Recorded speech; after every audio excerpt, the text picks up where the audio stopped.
Next question हमारे पास 6.6 है। Question में गिवन है a horizontal straight wire of 10 meter long extending from east to west in is falling with speed of 5 meter per second at angle right angle to the horizontal component of earth magnetic field 0.30 into 10 raised to power minus 4 Weber per meter square. What is the instantaneous value of EMF induced in the wire? Okay, तो यहाँ पर हम देख सकते हैं कि अगर हमने अर्थ का horizontal magnetic field north direction में कंसिडर कर रखा है, this is the horizontal magnetic field of earth, okay, और ये है नॉर्थ और ये है साउथ, और यहाँ पर ईस्ट टू वेस्ट डायरेक्शन में एक वायर जो है वो नीचे की तरफ मूव कर रहा है। ओके, तो ये हमारा ईस्ट टू वेस्ट डायरेक्शन है। ओके, वायर नीचे की तरफ ऐसा v वेलोसिटी से मूव कर रहा है और v वेलोसिटी हमारा गिवन है 5 मीटर पर सेकेंड। कितना गिवन है? 5 मीटर पर सेकेंड। वायर का लेंथ जो है, इसका लेंथ जो है वो 10 सेंटीमीटर 10 मीटर गिवन है।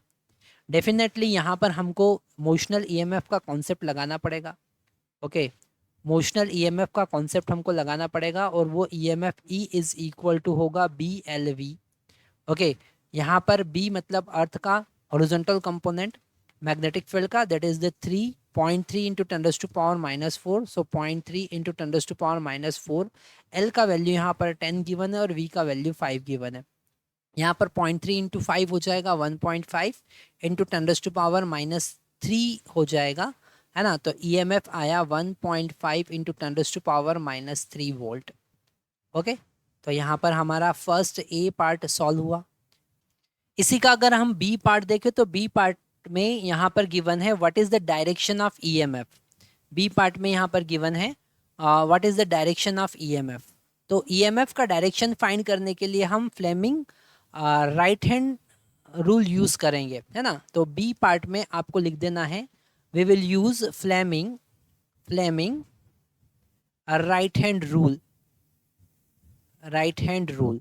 और इस रूल के अकॉर्डिंग, राइट हैंड रूल, इस रूल के अकॉर्डिंग हमको राइट हैंड की जो 3 फिंगर्स है, थंब और ये 2 फिंगर को एक दूसरे के परपेंडिकुलर स्ट्रेच करना है। तीनों एक दूसरे के परपेंडिकुलर स्ट्रेच है। और FBI आप कॉन्सेप्ट लगा सकते हो। F का मतलब जिस डायरेक्शन में हम फोर्स लगा रहे हैं, मतलब रॉड मूव कर रही है। B है मतलब मैग्नेटिक फील्ड और I मतलब इंड्यूस करंट। तो यहाँ पर मैग्नेटिक फील्ड जो है सर नॉर्थ डायरेक्शन में, तो नॉर्थ डायरेक्शन में मैग्नेटिक फील्ड, और फोर्स जो है वो हम डाउनवर्ड डायरेक्शन में लगा रहे हैं, है ना। मोशन जो V वेलोसिटी वो डाउनवर्ड डायरेक्शन है, मतलब कि जो करंट का डायरेक्शन होगा इधर वेस्ट और इधर ईस्ट, वेस्ट से ईस्ट की तरफ होगा। तो ये आपका टर्मिनल है वेस्ट वाला और ये टर्मिनल है ईस्ट वाला। तो आप लिख सकते हैं direction of induce EMF is from west to east. Okay, आप लिख सकते हैं direction of induce EMF is from west to east। Okay, west से ईस्ट की तरफ होगा। वापिस एक बार हम देखते हैं, दिस इज FBI। ओके, यहाँ पर F जो है वो वर्टिकल डाउनवर्ड है, फॉलिंग वर्टिकली डाउनवर्ड, ऐसा क्वेश्चन में गिवन है। मैग्नेटिक फील्ड नॉर्थ डायरेक्शन में है and this is the induce current, तो वेस्ट से ईस्ट डायरेक्शन पे होगा। C वाला पार्ट भी इसी की तरह हम लिख सकते हैं कि जो E वाला पार्ट होगा वो पॉजिटिव पोटेंशियल पे होगा और W वाला जो होगा वो नेगेटिव होगा। तो ईस्टर्न एंड जो होगा इज एट हायर पोटेंशियल। तो यहाँ पर C का आंसर लिख सकते हैं कि द ईस्टर्न एंड